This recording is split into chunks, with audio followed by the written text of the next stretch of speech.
ইলেকশনের পরে আমাদের সবসময় একটা মিটিং হয়, বিভিন্ন যে আমাদের কেন্দ্রীয় থেকে শুরু করে আমরা যে ক্লাসগুলোতে বানিয়েছিলাম তাদের থেকে আমরা রিপোর্ট দিলাম।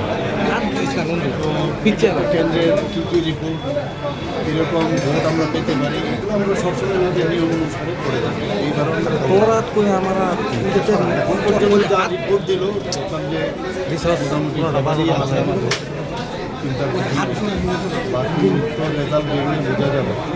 কারণ এটা তো আমাদের এবং যারা ঘাটে আছে তাদের এবং আমাদের যে পোলিং এজেন্টরা থাকে সেই এজেন্টের থেকে তারা যেভাবে চিন্তা ভাবনা করে সেটা দেখে বুঝে এটা আন্দাজ অনেকটা বলে স্যাম্পল স্টাডি। তো এটা স্যাম্পল স্টাডি, বাকি তো রিপোর্ট আসলে বোঝা যাবে, রেজাল্ট যখন বেরোবে একটা এটা। তো সেই অনুযায়ী আমরা দেখলাম যে একটা লোকটা ফেভারে আছে। আর 2 নম্বর হচ্ছে যে কাউন্টিং, যে সেখানেও আমাদের লোকরা কীভাবে যাবে, কোথায় কীভাবে থাকবে, সেই কাউন্টিং এজেন্টদেরও আমাদের ট্রেনিং দেওয়ার ব্যবস্থা, এইসব বিষয়ে আমরা যে বেশ কয়েকটি বুথে অপ্রত্যাশিত সমস্ত ক্যান্ডিডেটরা বিভিন্ন জায়গায় চেয়েছে। তো এই বিষয়গুলো আমাদের কাছে না, আমরা তো বলতে পারবো না। এখন রিপোল করতে গেলে স্টেট ইলেকশন কমিশন যদি মনে করে রিপোল করবে, তাদের আমাদের ক্যান্ডিডেটরা কিন্তু অনেক জায়গায় বলেছে রিপোল করার জন্য। It is up to the election commission. যদি রিপোল করে তাহলে ভালো, আমরা দলের জন্য তৈরি থাকবে। শান্তির বার্তা দিলেন, তারপর কয়েকটি রাজনৈতিক দলের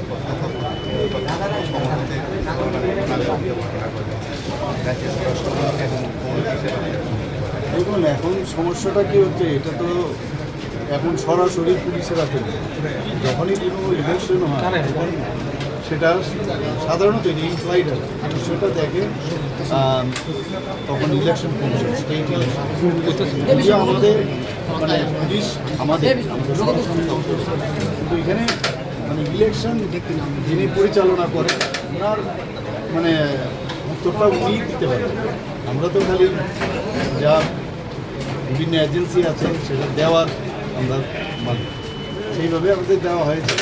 তবে এই ধরনের বারবার যেটা আমরা বলছি যে এটা নতুনভাবে একটা পরিবর্তনের কথা আমরা বলছি, পশ্চিমবাংলা, ত্রিপুরা এবং কেরালার মধ্যে এই ধরনের অনেক দিন ধরে এই ধরনের রাজনীতি হয়। আমি বারবার বলছি যে এই রাজনীতির থেকে আমাদের বেরোতে হবে।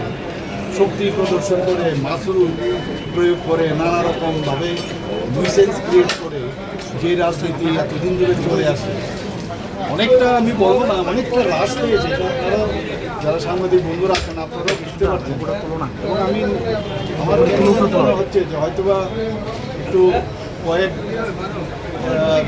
দিন পরে হয়তোবা দেখবেন যে মানুষ যেহেতু এগুলো পছন্দ করে না, ইনার্টলি কিন্তু মানুষ পছন্দ করে এবং আলটিমেটলি মানুষ শান্তি চায়।